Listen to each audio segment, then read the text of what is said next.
Depuis l'enfance, on t'a montré cette carte. Tu la connais par cœur. L'Europe au centre, les États-Unis à gauche, l'Asie à droite. Et l'Afrique, là, en bas. Petite, secondaire, presque décorative. Mais voici ce qu'on ne t'a jamais dit à l'école. Cette carte ment. Le Groenland semble aussi grand que l'Afrique entière sur cette projection. En réalité, l'Afrique fait 30,3 millions de kilomètres carrés.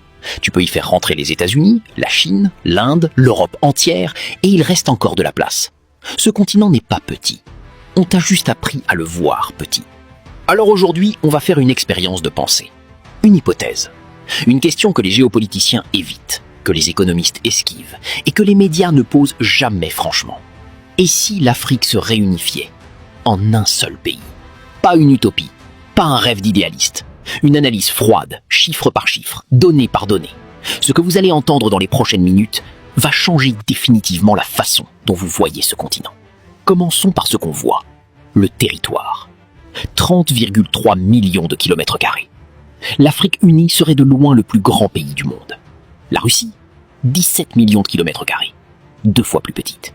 Le Canada, 10 millions, 3 fois plus petit. Les États-Unis, 9,8 millions, 3 fois plus petit. Mais la superficie seule ne fait pas la puissance. Ce qui compte, c'est ce qu'il y a à l'intérieur. L'Afrique possède 60% des terres arables non exploitées de la planète. Sur Terre, plus de la moitié des terres qui pourraient nourrir l'humanité et qui ne sont pas encore cultivées sont en Afrique. Dans un monde où la sécurité alimentaire devient une obsession géopolitique, c'est une arme d'une puissance inimaginable. Le fleuve Congo, à lui seul, représente le deuxième plus grand bassin hydrographique de la planète. 4 millions de kilomètres carrés de forêt équatoriale, le deuxième poumon vert de la Terre après l'Amazonie, de l'eau douce en quantité presque illimitée dans un monde qui va bientôt faire la guerre pour en avoir. Et le littoral, 26 000 kilomètres de côte, Atlantique à l'ouest, Indien à l'est, Méditerranée au nord. L'Afrique unie serait accessible à tous les océans stratégiques de la planète. Aucun pays enclavé, un accès commercial total. Géographiquement, l'Afrique unie n'aurait pas de concurrent. Mais la géographie, c'est le socle. La vraie question, c'est qu'est-ce qu'elle a dans le ventre? Imaginez un coffre-fort, le plus grand coffre-fort jamais construit.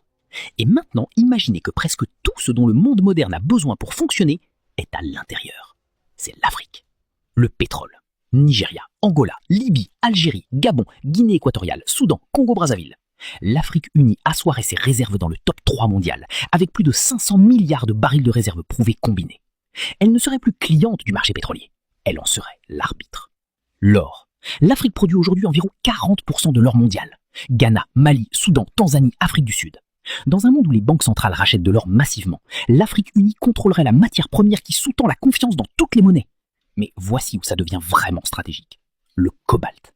La RDC possède à elle seule plus de 70% des réserves mondiales de cobalt. Le cobalt, ce métal sans lequel aucune batterie de téléphone ne fonctionne, aucune voiture électrique ne roule, aucun avion militaire de nouvelle génération ne décolle. Dans la guerre pour la transition énergétique, la vraie guerre du XXIe siècle, celui qui contrôle le cobalt contrôle l'avenir. Et l'avenir est en Afrique. Le manganèse, indispensable à la fabrication de l'acier. L'Afrique du Sud et le Gabon en sont les premiers producteurs mondiaux. Le platine, utilisé dans les pots catalytiques, les piles à combustible, la joaillerie de luxe. L'Afrique du Sud détient plus de 90% des réserves mondiales. 90%. Le coltan, minéral indispensable à tous les condensateurs de nos smartphones, ordinateurs et missiles guidés.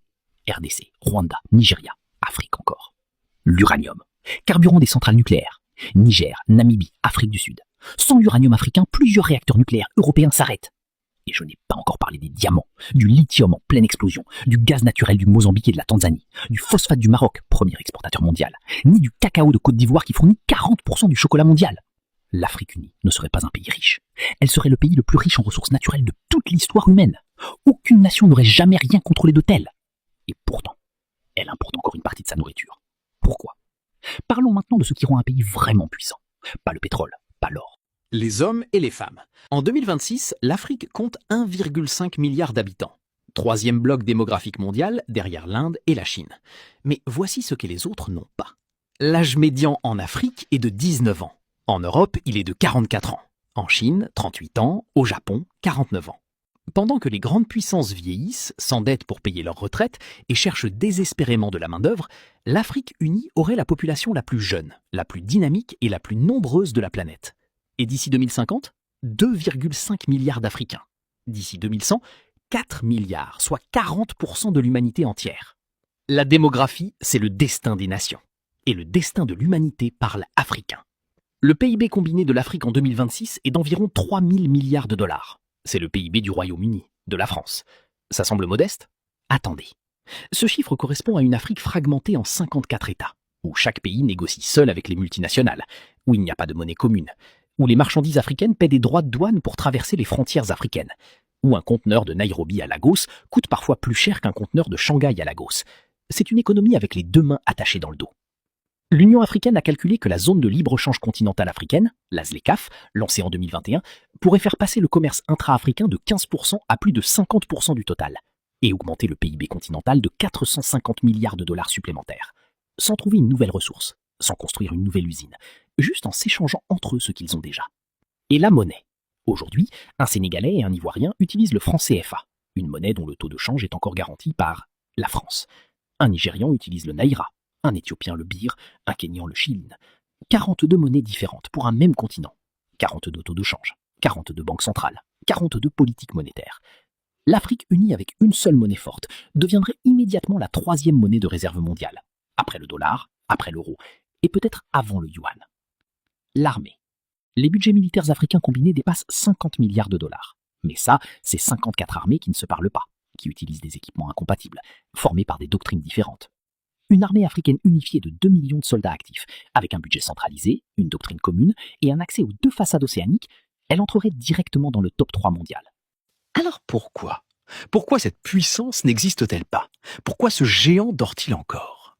Il y a l'obstacle qu'on ne nomme jamais franchement. Les intérêts extérieurs. Une Afrique fragmentée en 54 États est infiniment plus facile à contrôler qu'une Afrique unie en une seule puissance.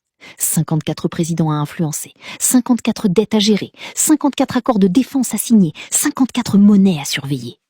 Une Afrique unie dit non à Total. Une Afrique unie dit non au FMI. Une Afrique unie fixe elle-même le prix de son cobalt. Est-ce que les puissances qui profitent du statu quo ont intérêt à ce que ça change?